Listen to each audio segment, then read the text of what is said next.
I've always wanted my stories to be something that exalted people in the end, you know, that kind of lifted them up overall, not exactly to make them happy as such, but to make them appreciate what it is to be human.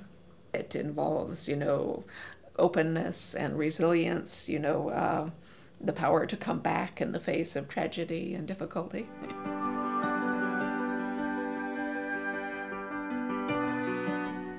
I often have people write to me saying, you know, that the books have helped them through some very difficult time in their lives, and they will describe these times to me. This is, you know, very moving.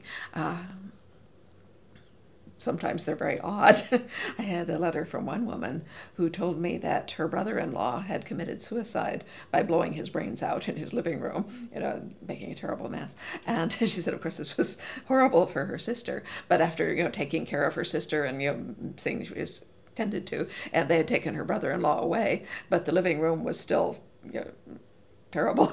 And she said she remembered standing there and thinking, well, you know, if Claire could deal with the sorts of things she does, I can deal with this.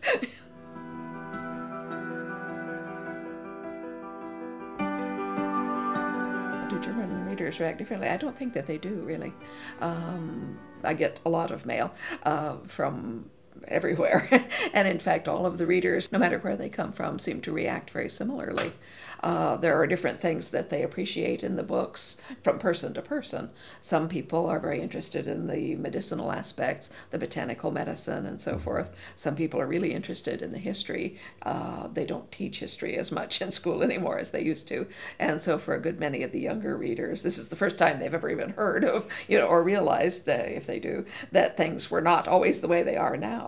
I don't know how people in 100 years would look back on our time. It will probably depend on what their world is like. People who are comfortable don't usually look back. They settle into a groove, and they tend to become accepting of the notion that things have always been like this. Whereas people who have grown up in chaotic circumstances, they know what life could be and that it's different now. And, you know, they look back, you know, to see, well, you know, the last time this happened, what did people do about it? And that's where that saying comes from. Those who don't read history are doomed to repeat it.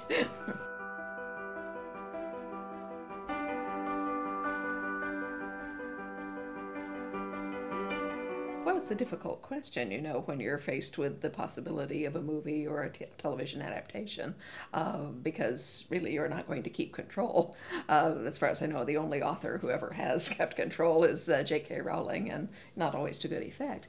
There's reasons why you should not have control, and that's because, unlike a novel, which is purely a solitary occupation, you have total control over your novel. As I say, I'm God when I'm writing, you know.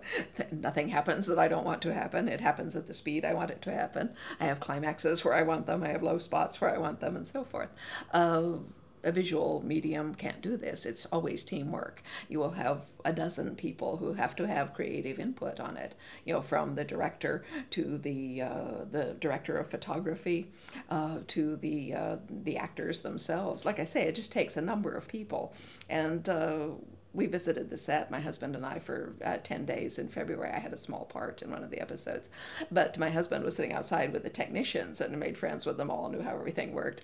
And he said every time they had set everything up and were ready to go, the director would always shout out to the director of photography, who was watching on his monitors. He'd say, "Okay, Nev?" His name's Neville Kidd. And Nev would go, "Yep." And they'd start. But if Nev didn't approve of it, they'd stop, you know, readjust the lights and, you know, move the cameras and all that.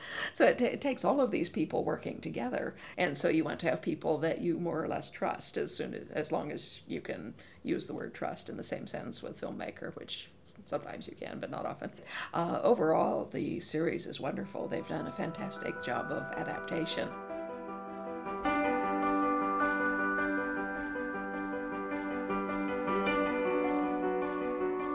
Well, I'm really pleased about the new translation. As I say, we've been looking forward to this for years and years. When the books were originally published, I did know a few people who spoke German and who had read my books in English and then out of curiosity had read them in German.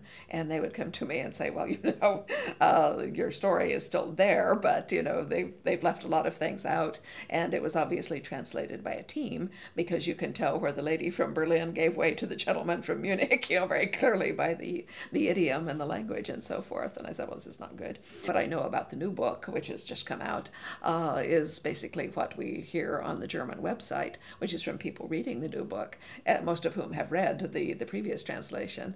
And most of their comments are, oh, suddenly it makes sense. But it sounds as though at least a quarter of the book was omitted when they did the original translation.